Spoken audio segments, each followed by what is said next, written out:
বিয়ের পরের মেয়েদের জীবনটা কেমন যেন অদ্ভুত হয়ে যায়। হ্যাঁ, সুন্দর হয় ঠিকই, তবে সবার যে সুন্দর হয় তা কিন্তু নয়।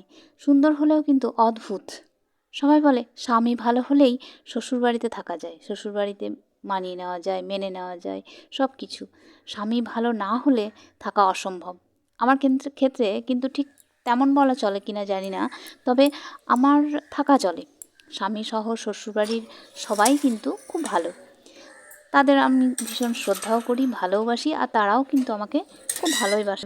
তবুও কোথাও যেন একটা চাপা কষ্ট কিন্তু রয়েই যায়, এটা আমার চরম সত্যি কথা। প্রতিদিন যখন সকালে উঠি, সকালে বাড়ির কাজ করি, এমনকি একটু বাসনও হয়তো ধুতে হয় কোনো দিন, ঘর পরিষ্কার করি, তখন খুব মনে হয়, ইস, আমার মা তো এগুলো এত বছর ধরে করে এসেছে, আমি তো মায়ের কাজগুলো একবারও কখনো করে দিইনি, করে দিতে সাহায্য করতে এগিয়েও আসিনি।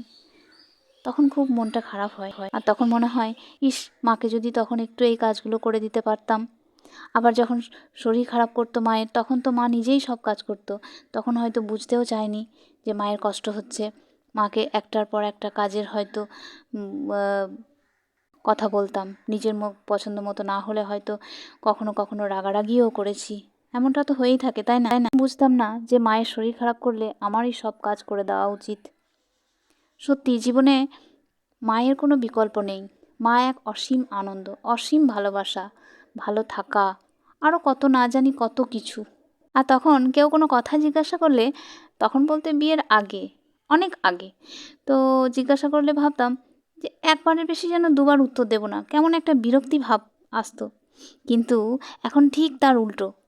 নিজে ভালোই বুঝি, কেউ একবার কেন 10বার কোনো কথা জিজ্ঞাসা করলেও 10বারই কিন্তু ভালোভাবে উত্তর দিই। কেন জানেন? কারণ মনে হয় যে আমার ব্যবহারে যদি তাদের খারাপ লাগে, যদি আমার বাবা মার দুর্নাম করে, এমন কিন্তু মনে হয়, আমার তো হয়, আপনাদের হয় কিনা জানি না।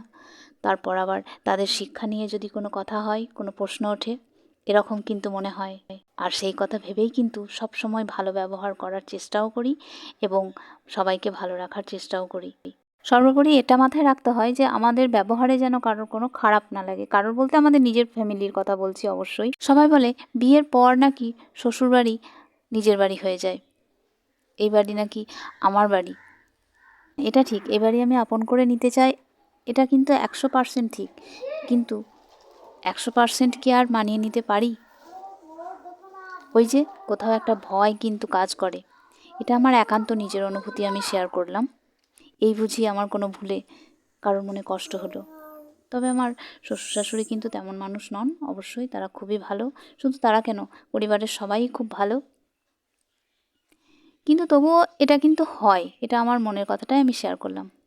আর যখন নিজের বাড়ির মানে শ্বশুর শাশুড়ির বা বাড়ির অন্যদের কোনো কাজ করে দিই, কোনো ভিজে কাপড়, জামা কাপড় বলুন বা অন্য কোনো জিনিস, যখন চেষ্টা করি তাদের কাজ করে দেওয়ার বা তাদেরকে ভালো রাখার চেষ্টায় যখন ব্যস্ত থাকি, তখন কিন্তু দু চোখ ভরে জল আসে।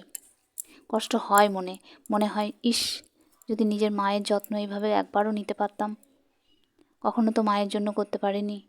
ঠান্ডায় যখন মায়ের কষ্ট দেখে বাড়িতে গিজার লাগানোর কথা মাথায় এলো, তখন কিন্তু এটাও আমার মাথায় এসেছিল যে সত্যি আমার মাটাও তো কষ্ট পাচ্ছে ঠান্ডায়, কিন্তু কই, আমি তো সেটা করতে পারছি না। যে আমাদের জন্য এত কিছু করেছে, ছোট থেকে আমাদেরকে বড় করেছে, আমাদেরকে যত্ন করে মানুষ করেছে, তার কথা তো আমরা কেউ ভাবি না। এখন মনে হয় ছুটে যায় মায়ের কাছে, আর পৃথিবীর সমস্ত সুখ উজাড় করে দিই মাকে। কিন্তু এখন পারি না। আমার সব চেষ্টায় যেন মার ভালোবাসার কাছে অতি ক্ষুদ্র মনে হয় আমার। তো যাই হোক, বড্ড বেশি আবেগী হয়ে পড়েছিলাম, তাই না? না, আবেগী না, এগুলো সবই আমার মনের কথা শেয়ার করলাম। আর হ্যাঁ, আজকে যেহেতু প্রথম থেকে আপনাদের সাথে কথা বলতে শুরু করে দিয়েছি, বলি আবারও রোজকার মতো, কেমন আছেন সবাই? আশা করি সবাই খুব ভালো আছেন, সুস্থ আছেন। মালা অফিসিয়ালের একটি ব্লগে আপনাদের সবাইকে অনেক অনেক সুস্বাগত। তো তো আজকে হচ্ছে স্যাটারডে, জানেন তো, আজ আমি উপোস করে আছি সকাল থেকে। আর ছাদে থাকতে থাকতে তো ভুলেই গেছিলাম যে ভাত বসিয়ে গেছি নিচেতে। মা তো ছাদে বললো, আরে ভাতটা দেখেছিস তো? দেখতে এসে দেখছি ও বাবা, ভাতের তো কী অবস্থা, সে তো দেখতেই পেলেন আপনারা ভিডিওতে। আর সবশেষে নিজে স্নান টান সেরে নিয়েছি, আর স্নান করে চুল টুল একটু আঁচড়ে নিলাম, আর তারপর এই যে নিজের জন্য একটু চা বানিয়ে নিচ্ছি 1 কাপ। আসলে আজকে আমি আর কিছু খাবো না, জানেন, সেই সন্ধ্যাবেলা পুজোর পর ওখানে প্রসাদ খেয়ে তারপর বাড়ি এসে আমি হ্যাঁ কখনো আটাও খাই বা কখনো ডালিয়া বানিয়েও খেয়ে নিই। তো যাই হোক, আজকে ওই একবারই খাবো। আর এই দেখুন, এই চাটা এখন আমি খেয়ে নেব। আর এখন আমি হচ্ছে গিয়ে ঠাকুরতলা চলে এসেছি, জানেন, এখানে বড় ঠাকুরের মন্দিরও আছে। আর এই যে আমাদের ঈশানেশ্বরীর মা, মায়ের মুখ দেখলে সত্যি মন ভরে যায়।